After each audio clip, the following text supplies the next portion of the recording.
ప్రస్తుతం అధికారంలో ఉన్నటువంటి కాంగ్రెస్ పార్టీకి పెద్ద తలనొప్పి వచ్చి పడ్డది. 4 మంది మంత్రులు మిగిలిపోయినరు. తర్వాత టీపీసీసీ ఒకటి మిగిలిపోయింది. 4 మినిస్టర్సు, తర్వాత వచ్చేసేసి టీపీసీసీ ఉన్నది. తర్వాత వచ్చేసేసి మనకి ఇప్పుడు నామినేటెడ్ పోస్టులు ఉన్నాయి. ఇక రకరకాలైనటువంటి పోస్టులు కూడా చాలా ఉన్నాయి, పదవులు. వీటి మీద ఇవాళ ఢిల్లీ పోయిండు ముఖ్యమంత్రి. ఢిల్లీ పోయి రాహుల్ గాంధీ తోటి, తర్వాత సోనియమ్మ వీళ్ళిద్దరితోటి కూడా మరి అక్కడ మంతనాలు జరుపుతా ఉన్నాడు. ఎవరికి టీపీసీసీ ఇవ్వాలి, 4 మిగిలిపోయినటువంటి మంత్రి పదవులు ఎవరికి ఇవ్వాలి, కీలకమైనటువంటి మంత్రి పదవులు మళ్ళీ ఇవన్నీ ఎవరికి ఇవ్వాలని చెప్పి చర్చలు జరుగుతూ ఉంటే ఆశావాహులంతా కూడా మరి ఎవరి నుంచి వెళ్ళి ప్రయత్నాలు అలాగ చేసుకుంటూ పోతా ఉన్నారు.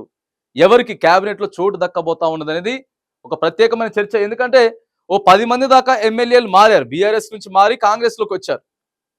వాళ్ళు కూడా వీటిలలో ఏదో ఒక పదవి వస్తుందని చెప్పి ఆశించారు.